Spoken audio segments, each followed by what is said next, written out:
Olá, bem-vindo, bem-vinda. Deus abençoe você, Deus abençoe sua casa, Deus abençoe toda a sua família. Que alegria poder estar juntos com você, receber você, ser acolhido também na sua casa. E eu desde já desejo a você muita paz, muitas alegrias, muitas bênçãos, muita vida e muita saúde. E por falar em saúde, é claro, já está no ar ao vivo e em cores para todo o nosso país o programa Vida e Saúde, que tem essa marca registrada, a união sempre entre a ciência médica e a espiritualidade. Já se encontra aqui nos estúdios do Vida e Saúde o grande amigo nosso de carteirinha aqui do programa Vida e Saúde, o Dr. Francisco Viana. Ele é médico geriatra, especialista em prática ortomolecular e biofísica aplicada à saúde. Aceitou nosso convite hoje para falar sobre perda de memória, diferenciar de Alzheimer, enfim, envelhecimento. Tudo isso a gente vai aprender. A idade chega para todo mundo, minha gente. Então a nossa memória fica fraca. Vamos entender como é que funciona o nosso organismo, a nossa vida no dia a dia? Então hoje é o tema, vai ligando para o seu vizinho, vai ligando para a sua vizinha, liga para cá também, 19 3871 9620 é o telefone para você também interagir. Temos o nosso WhatsApp, minha gente, estamos ao vivo pelas redes sociais, pelo Facebook, procura lá Rede Século XXI, estamos ao vivo para você indicar para outras pessoas também, viu? O nosso WhatsApp está funcionando também para você interagir conosco, viu? A nossa produção, é claro, preparou a matéria. Nós fomos um momento muito especial. Nosso repórter Carlos, nossa equipe da Rede Século XXI, foi do Lar dos Velhinhos, para falar um pouco do dia a dia. Foi muito interessante, muito emocionante. Eu vou chamar a matéria e aí nós vamos dar início ao nosso bate-papo com o Dr. Francisco sobre o tema de hoje, memória, Alzheimer e envelhecimento. Sejam todos bem-vindos, vai ligando para o seu vizinho, para a sua vizinha, o programa já está no ar, vamos à matéria.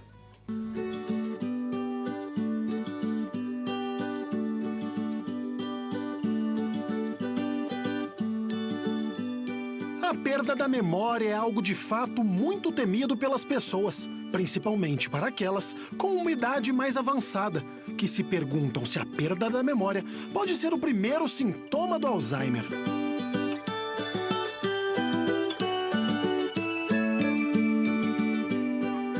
No Lar dos Velhinhos de Campinas, o foco é na prevenção deste possível quadro. E por isso, diversas atividades são oferecidas para os idosos. Aqui na instituição a gente trabalha com uma equipe multidisciplinar, então as atividades são bem diversificadas. Variam desde atividades na sala de informática, para trabalhar essa parte mais tecnológica, que muitos idosos chegam aqui sem essa experiência prévia. Tem o projeto Leitura, que é um projeto de compartilham várias histórias, várias crônicas, para que os idosos possam dar sua opinião e participar de uma forma mais ativa. Temos o projeto Afeto Selado, que é um projeto que os idosos trocam cartas com pessoas que moram fora da instituição para favorecer esse tipo de comunicação. E temos trabalhos também de outros setores, da psicologia, que é um trabalho um pouco mais direcionado para domínios específicos da cognição.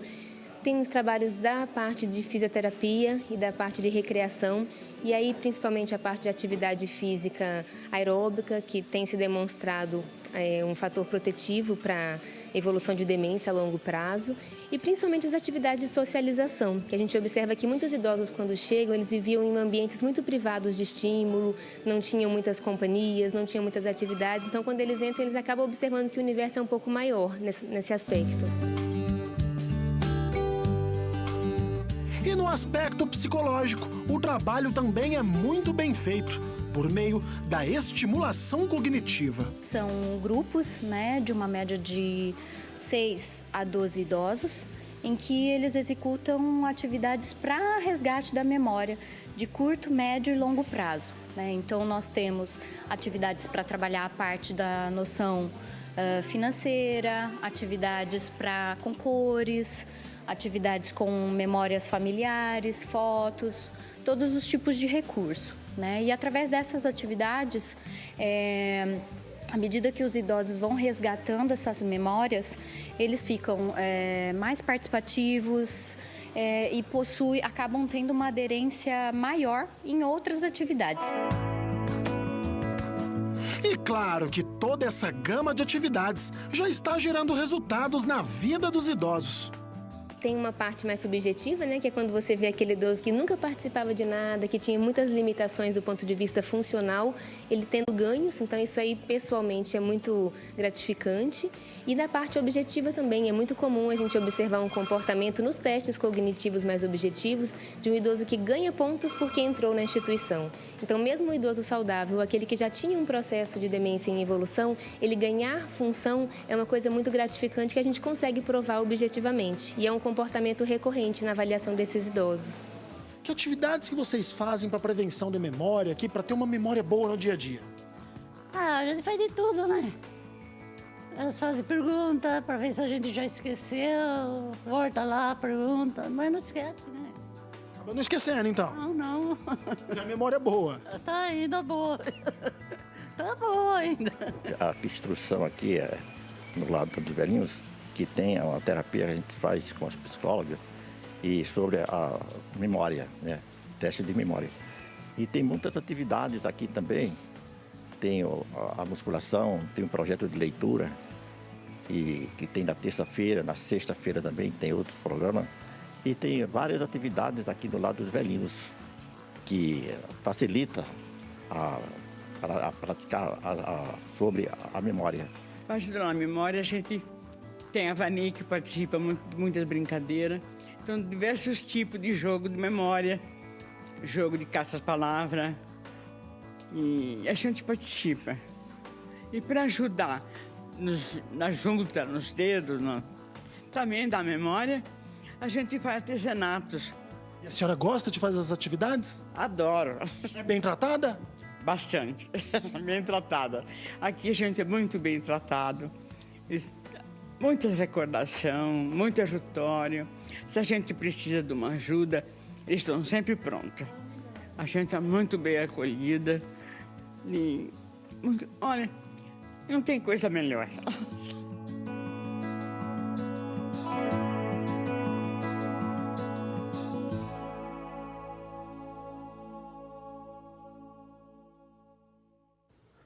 Aí, portanto, a matéria, parabéns ao Carlos, parabéns a toda a equipe. Eu tenho certeza que quando a nossa equipe vai num lugar como esse, né, de tanta experiência de vida, de tanta história, tanta emoção, faz bem muito mais, é para a equipe, né, para quem visita, mas nós que assistimos, imagina para quem vai lá e faz a matéria. Parabéns, Carlos, toda a nossa equipe que foi lá, viu, gente? E, claro, vamos acolher hoje com muito carinho o Dr. Francisco Viana, recordando, ele é médico geriatra, ele é especialista em prática ortomolecular e também biofísica aplicada à saúde, né? Está aqui hoje para falar sobre essa memória curta, média, longo prazo, vamos entender um pouquinho as recordações, o dia a dia. Doutor, seja muito bem-vindo, que honra recebê-lo. O senhor já faz parte do time Vida e Saúde, doutor. É uma grande felicidade estar aqui, encontrar com você, eu fico assim até emocionado, sabe? Que Deus abençoe, seja muito bem-vindo, doutor. Muito obrigado mesmo. Mandar um beijo também para a esposa, a dona... Ela é médica também, não? Não, ela faz joias. Ah, ela ok. É design e joalheira. Olha que maravilha, viu, gente? E cuida... É a médica da casa que cuida bem do doutor Francisco. Por isso está aqui, né? Bem-vinda. Bem-vinda. Doutor, a gente viu ali a matéria. Com o passar do tempo, vamos perdendo memória? Isso é fato?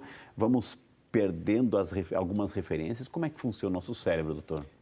Você vê que o cérebro é uma coisa muito complexa, né? Que a gente, desde o nascimento, desde a vida intrauterina, nós já temos uma certa memória. Por exemplo, existem pessoas que acreditam que, se colocarem músicas durante o processo gestacional, esse nenê vai ter uma memória musical acelerada. Então, eles colocam música, fazem exercícios musicais para estimular a cognição voltada para a música e estimular a memória também, né?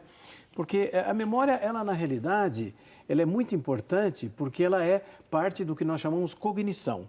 Cognição é que coloca você no mundo e que você sabe da realidade. Ok. À medida que a gente vai interpretando os conceitos, né? etc. Vai passando para a idade um pouco mais geriátrica, né? Começam a aparecer as chamadas pequenas falhas na memória. Então, esquece uma coisinha aqui, não sabe onde é que está. Nós chamamos isso de distúrbio cognitivo primário ou distúrbio cognitivo simples.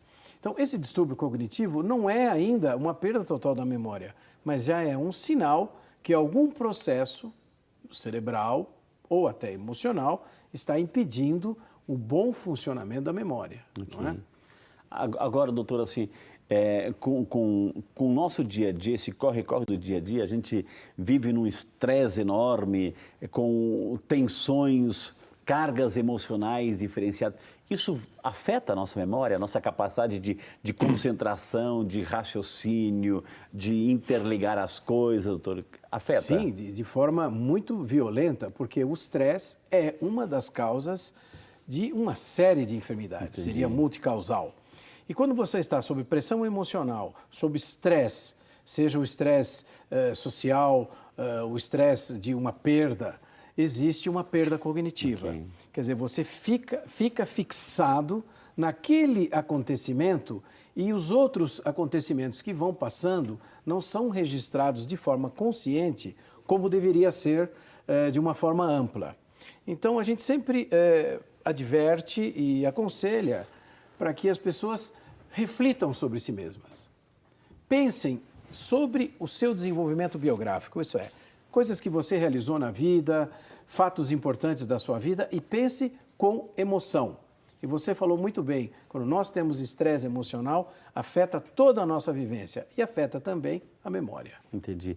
Agora, quando é que a perda da memória, quando é que a nossa memória ela começa a ficar preocupante? Ou seja, quando é que isso começa a aprofundar na situação, no caso, começa a ficar alarmante? Opa, né? É porque está esquecendo todo dia, é porque já está trocando o nome, reconhecendo as pessoas, como é que é?